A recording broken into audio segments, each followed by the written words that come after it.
Pada kedalaman hampir 60 meter di bawah laut Maldives, seorang penyelam mula sedar sesuatu yang sangat pelik sedang berlaku. Lampu pada topi selamnya hanya mampu menembusi beberapa meter di hadapan sebelum ditelan kegelapan sepenuhnya. Arus mula berubah menjadi semakin agresif. Sedimen halus mula berterbangan di dalam air sehingga jarak penglihatan jatuh hampir kosong. Dalam beberapa minit sahaja, sekumpulan penyelam yang terdiri daripada saintis marin dan penyelam teknikal berpengalaman mula hilang seorang demi seorang di dalam sistem gua bawah air bernama Devana Kandu. Apa yang lebih mengerikan, kesemua penyelam maut di dalam gua tersebut. Dan lebih tragik, seorang anggota penyelamat elit yang cuba membawa mereka keluar turut maut ketika operasi menyelamat dijalankan. Apa yang sebenarnya telah berlaku? Dan kenapa penyelam profesional terkorban dalam menjalankan misi ini? Assalamualaikum dan salam angkasa dari Astrolab. Sekilas fakta. Tragedi ini bermula pada 14 Mei 2026 apabila sekumpulan saintis Itali berada di sebuah bot lifeboat bernama Duke of York berhampiran Vavu Atoll di Maldives. Mereka datang untuk menjalankan aktiviti berkaitan kajian marin, namun pada petang itu 6 orang memutuskan untuk melakukan satu penyelaman persendirian ke dalam sistem gua Devana Kandu. Salah seorang daripada mereka menarik diri pada saat akhir menyebabkan hanya 5 orang akhirnya turun ke dalam air. Pada mulanya, semuanya kelihatan normal. Peralatan diperiksa, lampu diuji dan tangki gas disediakan seperti biasa. Mereka juga bukan penyelam amatur. Kumpulan ini terdiri daripada penyelam teknikal dan saintis yang mempunyai pengalaman luas dalam penyelaman laut dalam. Antara mereka ialah Monica Montefalcon, seorang profesor ekologi marin dari University of Girona yang telah menghabiskan puluhan tahun mengkaji ekosistem Mediterranean dan Lautan Hindi. Bersamanya ialah Muriel Ordinino, rakan penyelidik dan ahli biologi marin, Federico Gualtieri, penyelam teknikal muda yang juga ahli biologi, serta Georgia Somakal, pelajar kejuruteraan bioperubatan yang juga anak Monica sendiri. Mengetuai operasi penyelaman ialah Gianluca Benedetti, jurulatih teknikal kanan yang sangat berpengalaman dengan kawasan Vavu dan sistem penyelaman gua. Mereka tahu selaman gua ialah antara bentuk penyelaman paling berbahaya di dunia. Tetapi kemungkinan besar mereka tidak sedar betapa cepat keadaan boleh berubah menjadi bencana. Untuk memahami apa yang berlaku, kita perlu faham kenapa selaman gua dasar laut dianggap lebih berbahaya daripada kebanyakan aktiviti ekstrim lain.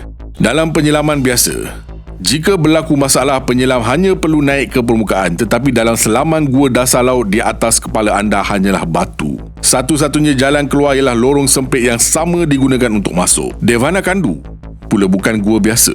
Ia adalah sistem batu kapur bawah air yang bercabang kepada beberapa ruang gua besar yang dihubungkan oleh laluan sempit.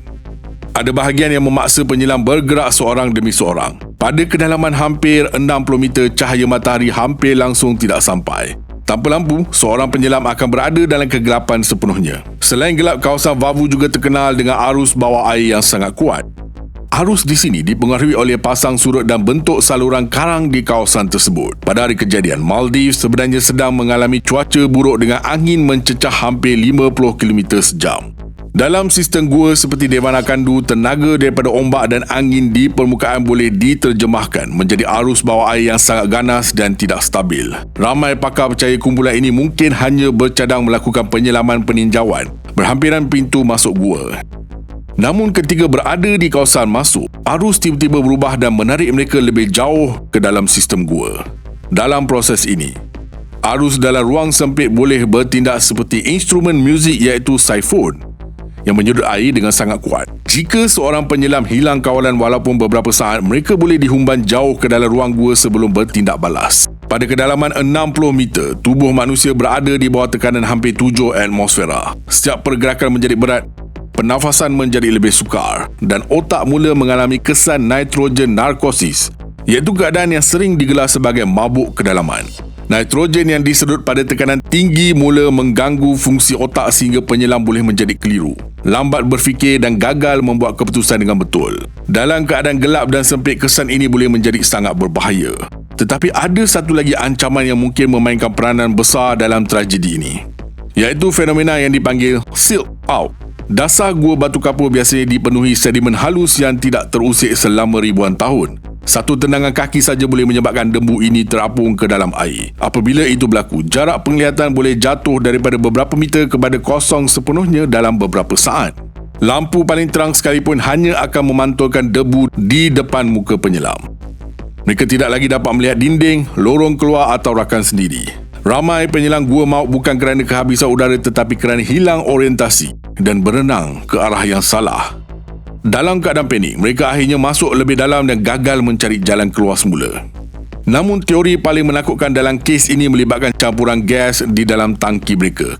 Kebanyakan bot life aboard moden menggunakan nitrox, iaitu campuran gas yang mempunyai kandungan oksigen lebih tinggi berbanding udara biasa. Nitrox sangat berguna untuk penyelaman cetek kerana ia mengurangkan penyerapan nitrogen, tetapi pada kedalaman ekstrim, nitrox boleh menjadi sangat berbahaya. Jika penyelam menggunakan campuran seperti EAN-32 pada kedalaman hampir 60 meter, tekanan separuh oksigen boleh meningkat ke tahap toksik dan menyebabkan keracunan oksigen sistem saraf pusat. Kesannya sangat ganas. Mangsa boleh mengalami sawan secara tiba-tiba, hilang kesedaran dan alat pengawal pernafasan boleh terkeluar daripada mulut sebelum akhirnya lemas.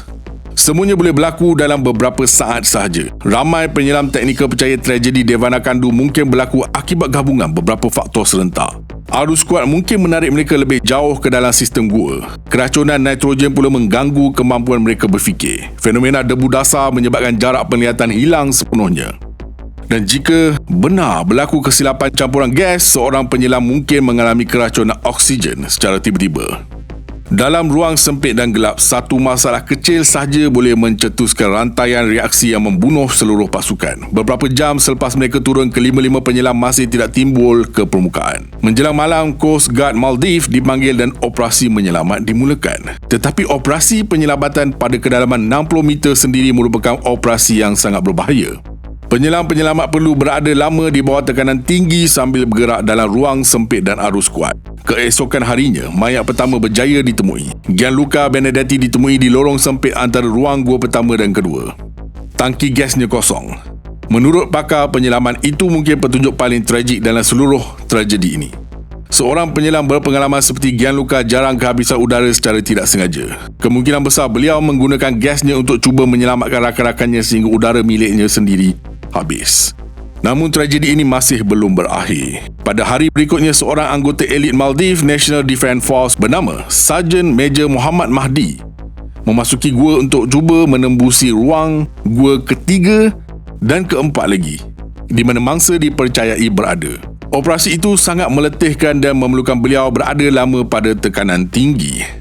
Selepas berjaya keluar ke permukaan, beliau mula menunjukkan simptom decompression sickness atau penyakit penyah mampatan. Dalam keadaan tekanan tinggi, gas seperti nitrogen larut dalam darah dan tisu manusia. Jika penyelam naik terlalu cepat atau menyerap terlalu banyak gas, gelembung boleh terbentuk dalam saluran darah dan merosakkan organ dalaman. Muhammad Mahdi dikejarkan ke hospital tetapi meninggal dunia pada 16 Mei akibat kecederaan yang terlalu serius.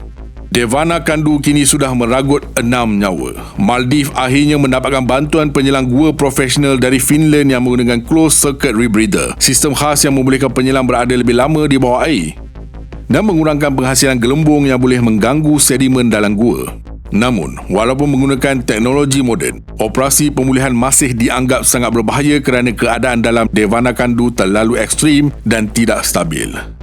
Sehingga sekarang, siasatan rasmi masih berjalan dan dunia mungkin tidak akan tahu secara tepat apa yang berlaku dalam beberapa minit terakhir di dalam gua itu.